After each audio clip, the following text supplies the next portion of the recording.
Maybe if you actually brought money into this household, your opinion would count. That's what my husband said. Right there at Thanksgiving dinner, as he canceled my credit card in front of 23 of his relatives. They laughed like he'd just delivered a brilliant punchline to a joke everyone but me was in on. Spoiler, I was the joke. My name is Clara Whitford. I'm 34, living in what real estate listings call the ideal Neepville neighborhood. A place I refer to as a beautifully landscaped prison with good schools and matching mailboxes. My great crime that Thursday night wasn't fraud or theft, or anything dramatic enough for headlines. It was far simpler. I dared to suggest that we spend Christmas with my family in Oregon instead of making our 8th straight pilgrimage to his parents' estate in Schaumburg. The audacity, right? My husband, Gavin Romer, age 37, is what the suburbs would label a success story, owner of Romer Premium Imports, a luxury car dealership with 3 shiny locations around Chicago. On weekends, he coaches Little League, sits on the homeowner's board, wears those predictable navy blazers with brown leather shoes to every backyard barbecue, and says things like, "Not on my watch," as if he's running the Pentagon. The kind of man who treats his $70,000 Silverado truck like it's an extension of his masculinity. We met back in 2015 at a charity golf event I had zero interest in attending. He was funny then, genuinely funny, telling self-mocking stories about his failed timeshare business in Florida. We married quickly, too quickly. In a wedding his mother, Vivian, somehow managed to turn into her personal coronation by wearing white and crying through my vows. That was red flag number 1. But I was 20-something, optimistic, and foolishly convinced that love could conquer a mother-in-law who referred to me as the girl who stole my baby boy. For the record, he was 29. So was I. That's not kidnapping, that's dating. The early years were good. I worked as a freelance consultant for small real estate firms, while Gavin built his dealership empire. We looked great on paper, the kind of couple whose Christmas cards made strangers jealous. But around year 5 something shifted. Maybe it was when his first dealership really started booming. Maybe it was when Vivian began hosting her mandatory Sunday dinners. Or maybe it was just the slow, suffocating transformation of a husband turning his wife into ornamental staff. By 2020 his favorite phrase had become, "You don't work so you don't understand real money." Never mind that I had paused my consulting work to help with his business expansion. Never mind that I ran the household, scheduled his client dinners, and smiled through 100 events where his family treated me like hired help who'd accidentally wandered into the main dining area. But Thanksgiving 2024, that was when everything finally came into focus. We were at his brother's oversized house in Schaumburg, one of those marble-pillared McMansions that scream insecurity. The dining room overflowed with relatives, his parents, 2 brothers and their wives, a sister and her husband, cousins, and enough children racing around to qualify as a licensed daycare. Turkey, stuffing, cranberry sauce. A Norman Rockwell tableau if you ignored the tension humming beneath it. As always, the conversation drifted to Christmas plans. His sister was talking about their traditional Christmas Eve gathering at Vivian's, where everyone wore matching pajamas and pretended to enjoy those rock-hard sugar cookies she insisted on baking every year. I smiled and said casually, "Maybe we could spend Christmas in Portland this time with my family. We haven't been there since 2018. The table froze. The air thickened. That special silence that settles right before someone decides to ruin everything. Vivian's fork clinked against her plate. "Well," she said with her syrupy voice, "that's quite an idea from someone who doesn't contribute to family decisions." "Mom," Gavin murmured, still smiling. And then with perfect cruelty he added, "Actually, she has a point." His brother Colin chuckled. "Traditions exist for a reason. You can't just append them because you're homesick." "I'm not homesick," I started, but Gavin cut me off. "The issue, Clara," he said, adopting that condescending tone he'd perfected, "is that you think your opinion weighs the same as everyone else's. But let's be honest." He reached into his wallet, pulled out my credit card, the one tied to our joint account, the one I'd used that morning to buy a $70 bottle of wine as a gift, and smiled. "Maybe if you contributed financially, you'd have a voice in this family." Then in front of everyone, his mother beaming with pride, his brothers laughing, his sister-in-law recording on her phone, he grabbed a pair of scissors from the sideboard and cut the card clean in half. The slice of metal through plastic was deafening. "Gavin, what the hell?" I said, my cheeks burning. Language, Clara, Vivian scolded. Not in front of the children. Colin lifted his beer.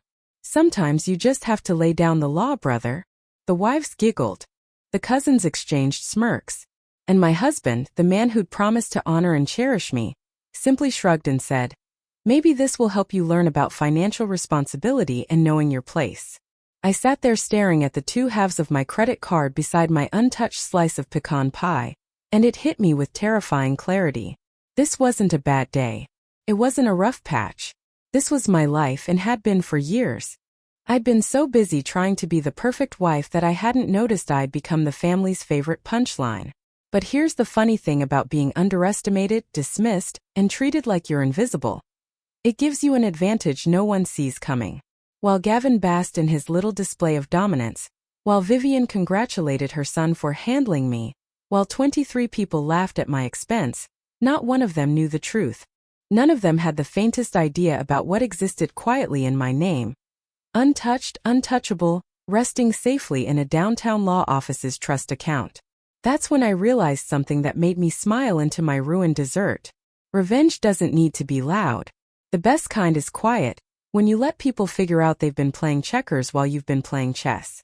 I lifted both halves of the card, dropped them into my wine glass and watched them sink. You're absolutely right, Gavin, I said sweetly. Financial contribution really does matter in a marriage. He smiled, thinking he'd won. The fool actually believed it. The drive home from Shamburg that night was silent, except for Gavin humming along to his favorite classic rock station, the one he'd claimed ownership of years ago, just like everything else in our marriage. He was in great spirits that night, drumming his fingers on the steering wheel of his absurd $80,000 truck, the one that guzzled gas at roughly 9 miles per gallon and served primarily as a rolling declaration of how secure he was in his masculinity. I turned toward the window, watching the endless rows of identical suburban homes glide past. Perfect lawns, perfect facades of happiness built on credit and quiet resentment. You're quiet, Gavin said when we pulled into our driveway in Neepville. Just thinking about how you embarrassed yourself tonight. He didn't even pause before adding, yeah, Mom texted me. She said you really need to learn your place in this family. His tone was so casual, like he was mentioning the forecast, not reciting his mother's verdict on my worth.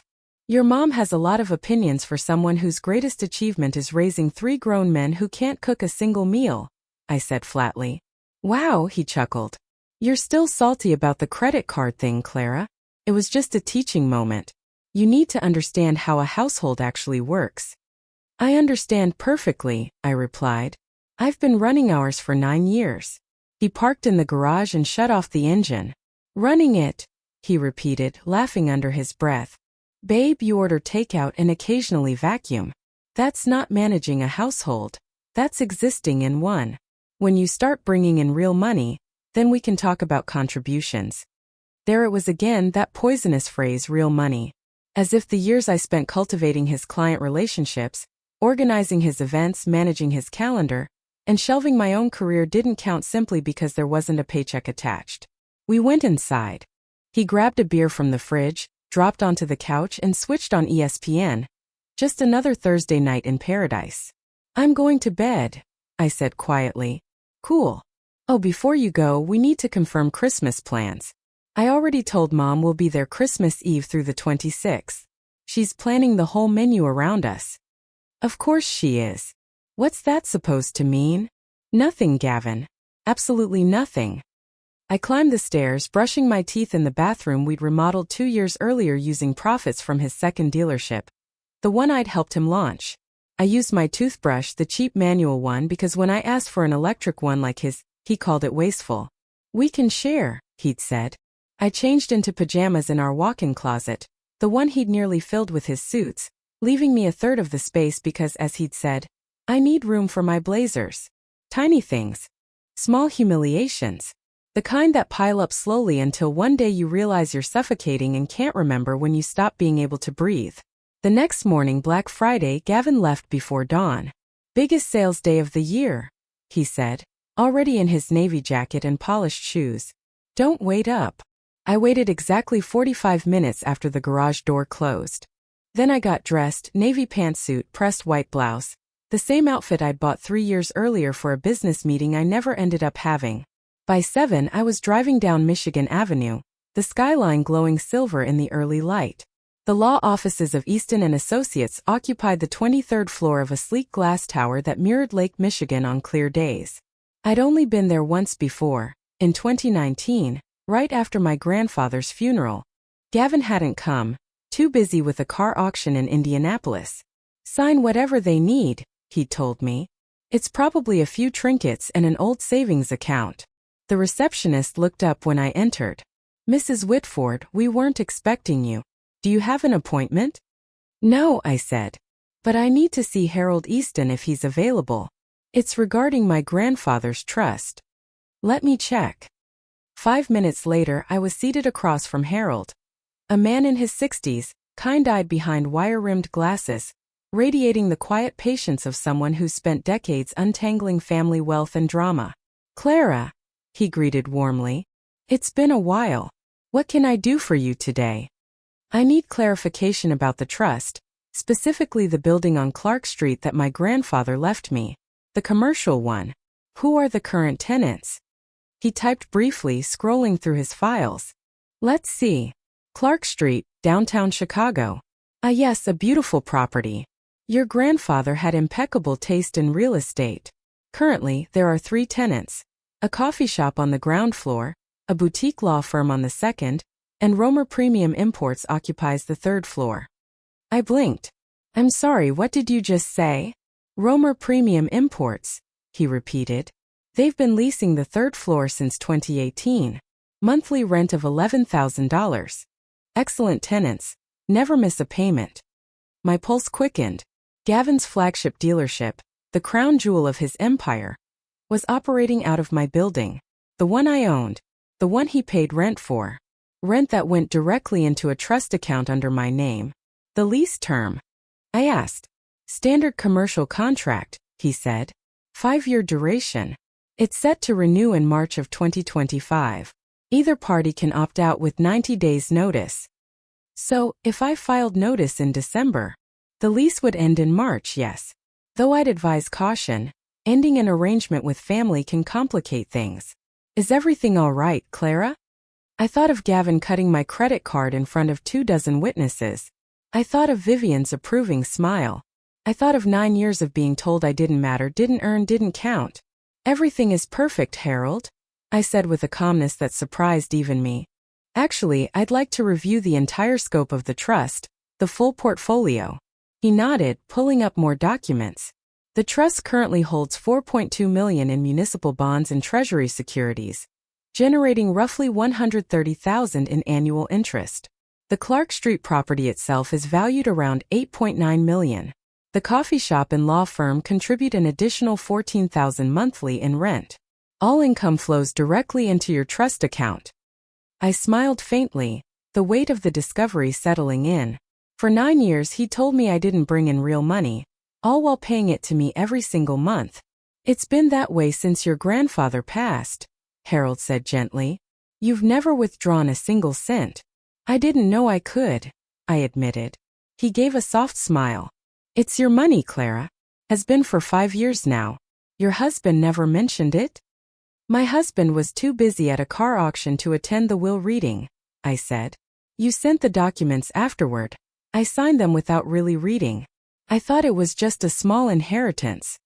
Harold removed his glasses, polishing them with the slow precision of someone preparing to deliver a truth that would land heavily. Your grandfather was very deliberate about how this trust was structured. It remains entirely separate property. Even under Illinois' equitable distribution laws, this trust is untouchable. It was a premarital inheritance, never mixed with shared assets. In the event of divorce, your husband would have absolutely no claim to any of it. That's good to know, I said, the words rolling out like a measured breath. He studied me. Is divorce something you're considering? I thought about it, not the logistics but the feeling. Was I really considering divorce? Or something more interesting? Something that would make Gavin and his family finally understand what happens when you underestimate the quiet woman in the corner, the one they believed added nothing of value. I'm considering my options, I replied calmly. In the meantime, I'd like to discuss that lease renewal. Specifically, I'd like to discuss not renewing it. He leaned back slowly. Clara, forgive me, but are you absolutely certain? Business decisions driven by emotion. This isn't emotion, Harold, I interrupted softly. It's arithmetic. My husband told me last night that I'd have a voice once I understood how households work, once I brought in real money. So that's exactly what I'm doing. Exercising my voice. The voice that comes with owning an $8.9 million building housing his business. Harold regarded me for a long moment, a flicker of admiration softening his features. Your grandfather always said you were the smart one. I'm starting to see why. Can we make it happen? Of course, he said. It's your property. I'll have the non-renewal notice drafted within the hour. It'll be sent by registered mail directly to the dealership. Perfect. He hesitated, then added, and Clara, you might want to consult a divorce attorney, just in case. Already on my list. When I stepped out of Easton's office, the icy Chicago air bit at my cheeks, but I felt warm for the first time in years. Not happy exactly, but powerful. The kind of power that comes from realizing you've been holding every card while the people around you thought you were bluffing. My phone buzzed. A text from Gavin. Slammed at dealership. Going out with the guys after. Don't wait up. I texted back. Take your time. Enjoy yourself. He had no clue that, in roughly 3 hours, a registered letter would land at his business, informing him that his lease would not be renewed, that he had 90 days to vacate the premises. The empire he'd spent 6 years building stood inside a building owned by the woman he'd humiliated in front of 23 witnesses. When I got home, I poured a glass of wine from the good bottle, the one hidden behind the pantry staples where Gavin never looked. I took a slow sip and thought, revenge tastes better than any Thanksgiving dinner I've ever choked through at the Romer table. The letter arrived at Romer Premium Imports on Monday, December 2nd, shortly after 2 in the afternoon. I know the time because that's when my phone began to ring. I was at Target, casually browsing things I could now buy without asking permission, when Gavin's name lit up my screen. I let it ring out. Then again. And again. By the fourth call, I was in the home goods aisle, comparing Egyptian cotton sheets to regular ones. I figured I'd earned the right to have a little fun. Hey honey, I answered finally, turning a towel over in my hands. How's your day? What did you do? His voice was taut, the careful kind of anger people use when they're surrounded by employees. I'm at Target. Do we need new towels? I feel like we do. I just got a letter, a legal one. About the building. About my lease. Oh, that, I said. Yes. I decided not to renew. The property has better development potential. Nothing personal, strictly business. Isn't that what you always say? The silence that followed was exquisite. The kind that only happens when a person's worldview collapses in real time. You can't do this, he hissed finally. This is my dealership, my business. You can't just kick me out. Actually, I said softly, I can. It's my building. Has been since 2019. You've been paying me rent for 6 years, well, technically the trust account. But same difference. Your building? What are you talking about? What trust account? The one my grandfather left me, I said. You remember Grandfather Whitford, right? The funeral you skipped for that auction in Indianapolis? Turns out he left me a few things. A commercial building downtown for starters. Funny coincidence, isn't it, that your flagship location happens to be in it? Silence again. I could hear muffled voices, probably his employees wondering why their boss looked like he'd seen a ghost. You're lying. This has to be a mistake. Not a prank, sweetheart. Check with your attorney. The building at 247 Clark Street belongs to the Whitford Family Trust. I'm the sole beneficiary. Your lease expires March 15, 2025. 90 days to vacate. It's all perfectly legal, and dare I say financially responsible. Clara, you can't do this. We can talk. About Thanksgiving, about everything. I'm sorry, all right? I'm sorry. Oh, Gavin, I said, placing a set of Egyptian cotton towels into my cart. You're not sorry yet. But you will be. I ended the call. Turned off my phone. Finished shopping in absolute peace. When I pulled into the driveway an hour later, his truck was already there. He met me at the door. Face flushed, tie loose and eyes wild. The look of a man who just realized he'd been playing chess with someone he thought couldn't even play checkers. "We need to talk. Now." "Of course," I said, setting the grocery bags on the counter. "Just let me put these away." "I'm serious, Clara. You can't destroy my business just because you're angry about a stupid credit card." I took my time unloading the bags, the imported cheese, the olives, the wine that costs more than our weekly grocery budget used to. "This isn't about the credit card, Gavin. This is about 9 years of being told I don't contribute," I said quietly. "About being humiliated in front of your family. About you treating me like an employee instead of a partner." "So this is revenge," he shot back. "That's mature." "No," I said, my voice steady. "This is economics. You wanted me to understand financial contribution? Consider this your lesson. I contribute the building that holds your entire business together. Without me, there's no flagship showroom, no prestigious downtown address, no walk-in traffic from Michigan Avenue. Just whatever empty strip mall unit you can afford on short notice." He stared at me like I was a stranger who had just replaced his wife. "Who even are you?" "I'm the woman you married, and then spent 9 years methodically diminishing," I said. "But that version of me doesn't exist anymore."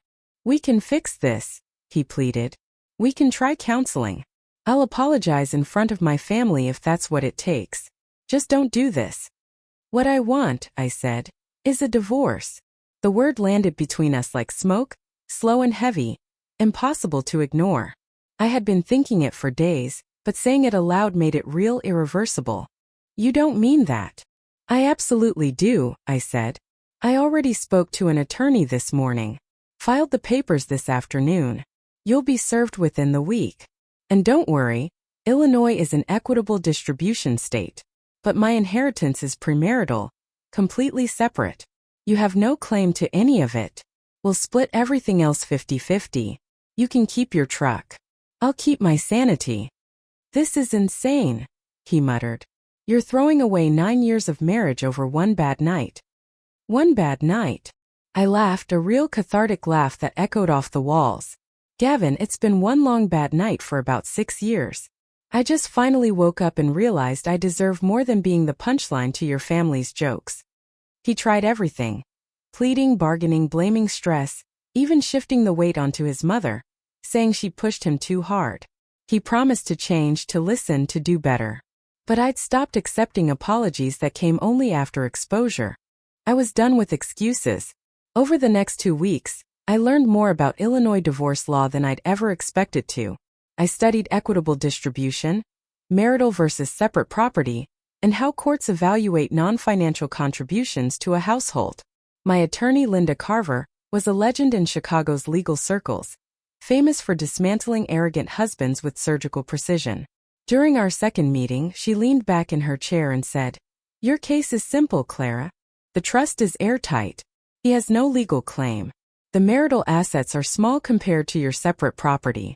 He'll walk away with half the home equity, half his retirement savings, and half of whatever minor assets you shared. But the trust, the building, the bonds, the income, that's yours untouchable." "And the dealership?" I asked.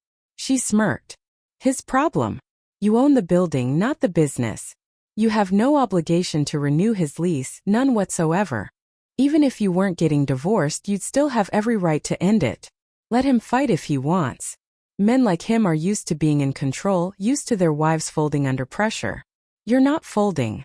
That terrifies him." She was right. Gavin fought like a man watching his world slip away. He hired an attorney named Eric from Schaumburg. All slick hair, expensive cologne, and loud confidence. Eric tried arguing that the building should be treated as marital property since improvements had been made during the marriage, a laughable claim, considering Gavin had never paid for a single renovation or repair.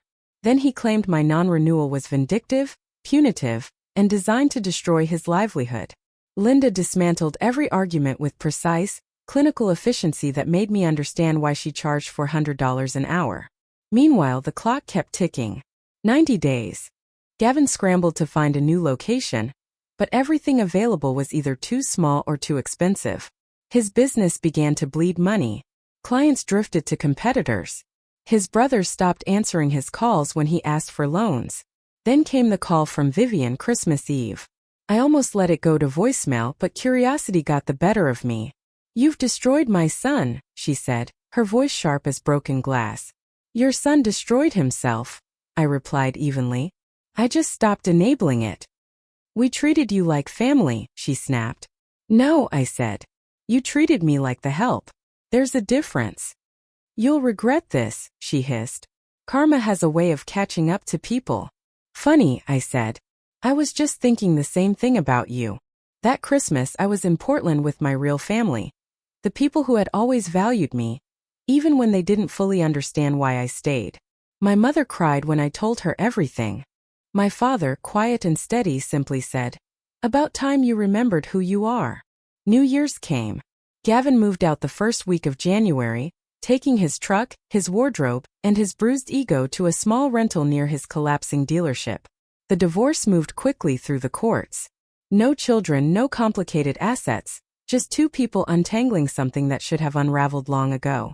On March 15th, Gavin's dealership officially vacated the Clark Street property. He found a replacement space, a sad, low-rent unit off Interstate 88, wedged between a discount tire store and a pawn shop. The kind of location that practically screamed desperation. I sold the Clark Street building to a development company for $8.9 million. They plan to convert it into luxury condos, each likely to sell for nearly $1 million apiece. The profit alone secured my future, trust fund or not. The divorce finalized on a bright Wednesday in early May. I walked out of the Cook County Courthouse in downtown Chicago, single, solvent, and finally free. The thing about revenge is that it rarely feels as good as you imagine, except when it absolutely does. By June of 2025, the consequences of Gavin's arrogance had unraveled in full, like dominoes collapsing in slow motion, and I had a front row seat to the wreckage. Romer Premium Imports, the empire he built his entire identity around, was in free fall. Relocating to that sad strip mall near Interstate 88 had destroyed his image. Luxury car buyers weren't interested in test-driving $70,000 vehicles beside a pawn shop advertising cash for gold and flickering neon. His sales plummeted 64% in the first quarter alone. Clients who once bragged about their guy downtown now quietly defected to competitors. I know because I checked his online reviews sometimes, not out of spite exactly but curiosity. Watching the man who spent 9 years telling me I didn't understand business proceed to destroy his own through sheer arrogance was enlightening. By April, his brothers had stopped returning his calls. Colin, the same one who'd toasted my humiliation at Thanksgiving, now refused to loan him a cent. Apparently, he'd adopted a firm policy about not financing family members suffering from self-inflicted financial disasters. Gavin's downfall didn't stop with his business. His sister quietly unfollowed him on social media, a small but unmistakable sign of exile. Even Vivian, the ever-loyal mother who'd applauded my public humiliation that Thanksgiving night, was reportedly disappointed in how poorly her golden son had managed both his marriage and his company. The schadenfreude was exquisite, but the true poetic moment arrived in late June, when I ran into Gavin at the Whole Foods in Neepville. I was there picking up groceries for my new downtown loft, the kind of place with exposed brick, city views, and the quiet hum of independence in every corner. My cart overflowed with organic fruit, imported cheese, and bottles of wine that cost more than common sense. Gavin, meanwhile, stood in the checkout line with frozen dinners and a 30-pack of discount beer. Clara. He looked older. Not old exactly, but worn. The kind of aging that happens when regret and stress settle in and refuse to leave. "Can we talk?" he asked. "There's nothing left to talk about," I said evenly. "The divorce is final. We're done." "I know," he said. "I just wanted to say, I'm sorry, really sorry, about everything." I looked at him for a long moment. "You're sorry because you're facing consequences, Gavin. That's not the same as being genuinely sorry. That's not fair." "Fair?" I repeated, adjusting my sunglasses, the designer pair I'd bought myself just because I could. "You publicly humiliated me at Thanksgiving dinner in front of 23 people. You cut up my credit card like I was a misbehaving child. You told me I didn't contribute, that I didn't matter. And now you want to talk about fair? His shoulders sagged. I was wrong. I know I was wrong. My business is falling apart. My family won't even take my calls. I've lost everything. No, I said softly. You lost what you thought was everything. There's a difference. You still have your health, your education, your ability to start again. You just don't have the wife you took for granted, or the building you never realized she owned. He opened his mouth like he wanted to argue, but what could he say? The truth sat between us like a wall neither of us could climb. The building sold, didn't it? He asked finally. I heard you made millions. 8.9 million actually, I said. Developers turned it into luxury condos. Stunning place. You should drive by sometime, see what you used to have access to. That's cruel, Clara. No, I replied. That's factual. Cruel was Thanksgiving. This is just information. I paid for my groceries using the credit card tied to my trust account, the one holding more money than Gavin would likely see in his lifetime, and walked out of Whole Foods feeling lighter than I had in years. But apparently karma wasn't finished. In July, I got a message from Colin's wife Rachel, one of the sisters-in-law who'd giggled while Gavin cut up my card. She wanted to meet for coffee. I almost declined, but curiosity won, as it often does. We met at a Starbucks in Schaumburg, neutral territory. Rachel looked uneasy, twisting her wedding ring as if she were trying to wring the guilt out of it. I owe you an apology, she said without hesitation. For Thanksgiving, for laughing, for being part of that awful night. Why now? I asked. It's been 8 months. She took a deep breath. Because Colin did the same thing to me last week. Not the credit card, but he humiliated me in front of his partners. Told me I didn't understand finance. That I should stay out of business conversations. He used almost the exact words Gavin used on you. I sipped my latte. And I realized we've all been enabling them, she said quietly. The Romer men think their wives are accessories because that's what Vivian taught them. And we let it happen because fighting back was harder. What are you going to do about it? I asked. I'm seeing a divorce attorney next week, she said. I'm done. And I wanted to tell you you were right to leave. You were brave. Watching you stand up for yourself made me realize I could do it too. Rachel, I wasn't brave, I said softly. I was just tired of being small. Same thing maybe, she said with a faint smile. We talked for another hour. She told me about her marriage, about the slow erosion of her confidence, about Vivian's constant criticism. It was like listening to my own past being read aloud. When we finally stood to leave, she hugged me tightly. Thank you for showing me it's possible to walk away, she whispered. Thank you for noticing, I said. By August, Rachel had filed for divorce. By September, Gavin's youngest brother's wife followed suit. The Romer family empire, built on arrogance, control, and inherited misogyny, was collapsing faster than Gavin's business. Word around the suburbs was that Vivian was devastated by her son's unraveling marriages. I heard it through the same neighborhood grapevine that had once buzzed about my humiliation. Now, those same voices whispered about the spectacular implosion of the Romer dynasty. And I won't lie, I savored every update. Meanwhile, my life had evolved into something unrecognizable from the year before. I'd restarted my career as a real estate consultant, this time with high-net-worth clients.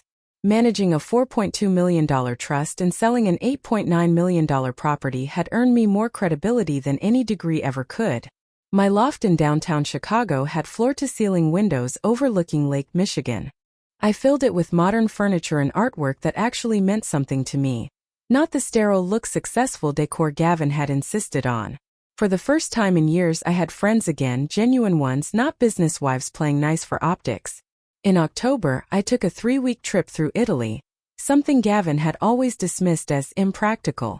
I ate pasta on terraces, wandered through museums, and remembered what it felt like to take up space in the world without apologizing for it. When I returned, there was a message waiting from Gavin's lawyer.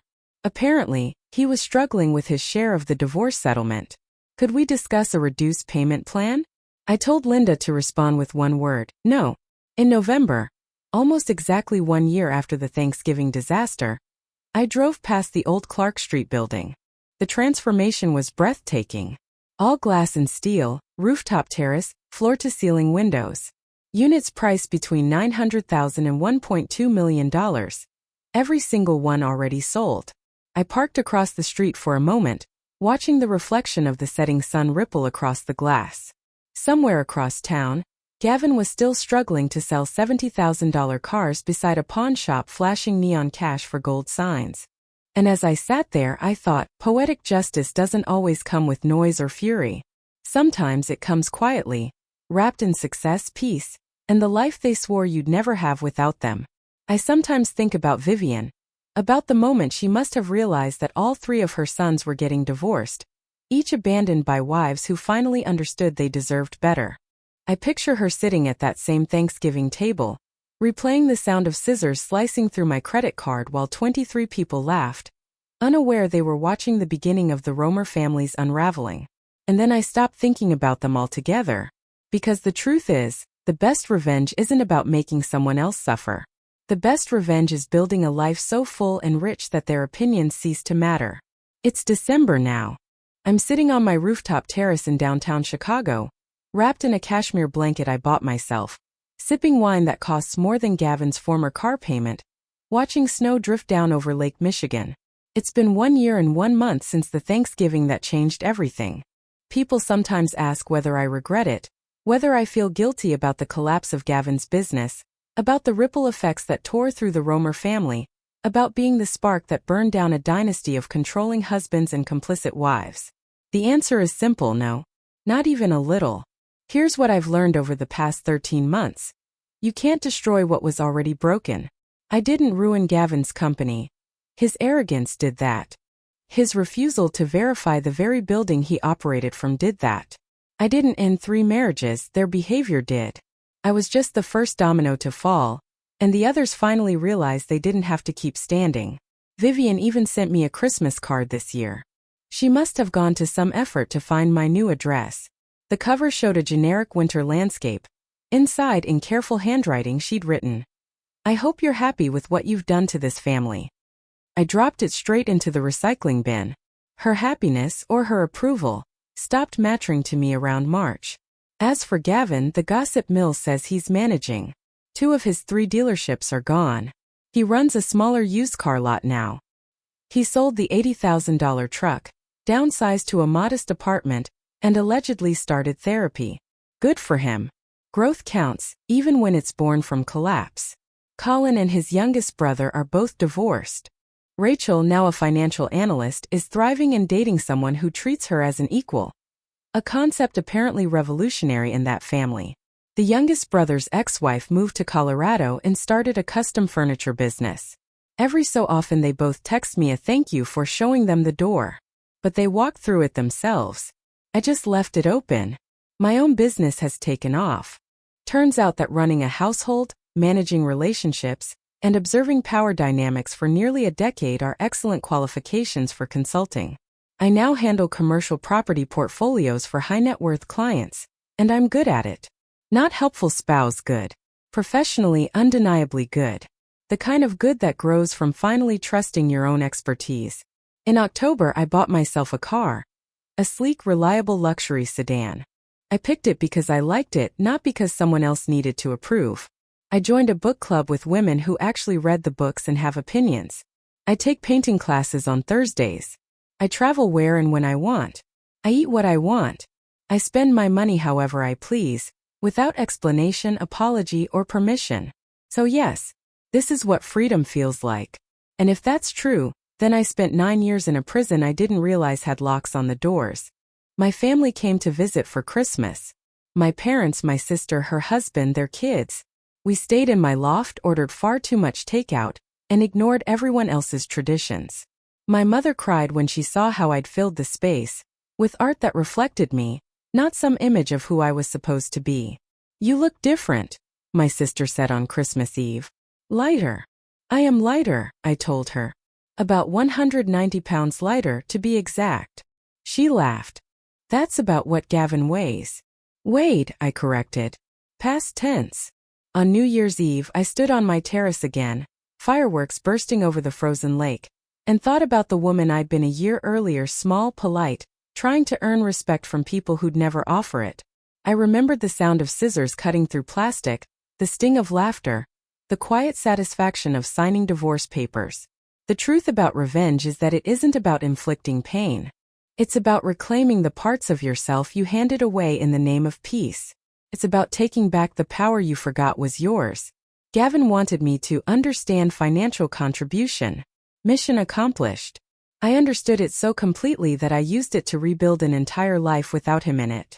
Sometimes people get exactly what they ask for, just not in the way they imagined. I lifted my glass toward the skyline, to the woman I was and to the one I'd become. To everyone who's ever been underestimated, dismissed, or told they don't matter. Here's to contributing, I said to the winter night. Here's to knowing your worth. And here's to never again letting anyone convince you you're less than you are. Fireworks exploded across the lake, painting the snow in red and gold. I smiled, because the best revenge isn't ruining someone else's life. It's building your own so beautifully that they become irrelevant to it. And that, above all else, is the lesson worth keeping. Some people spend their lives shrinking others to feel powerful. I spent 9 years being made small. Now I take up exactly the space I deserve, unapologetically. That isn't vengeance. That's living well. And living well, as they say, is always the best revenge.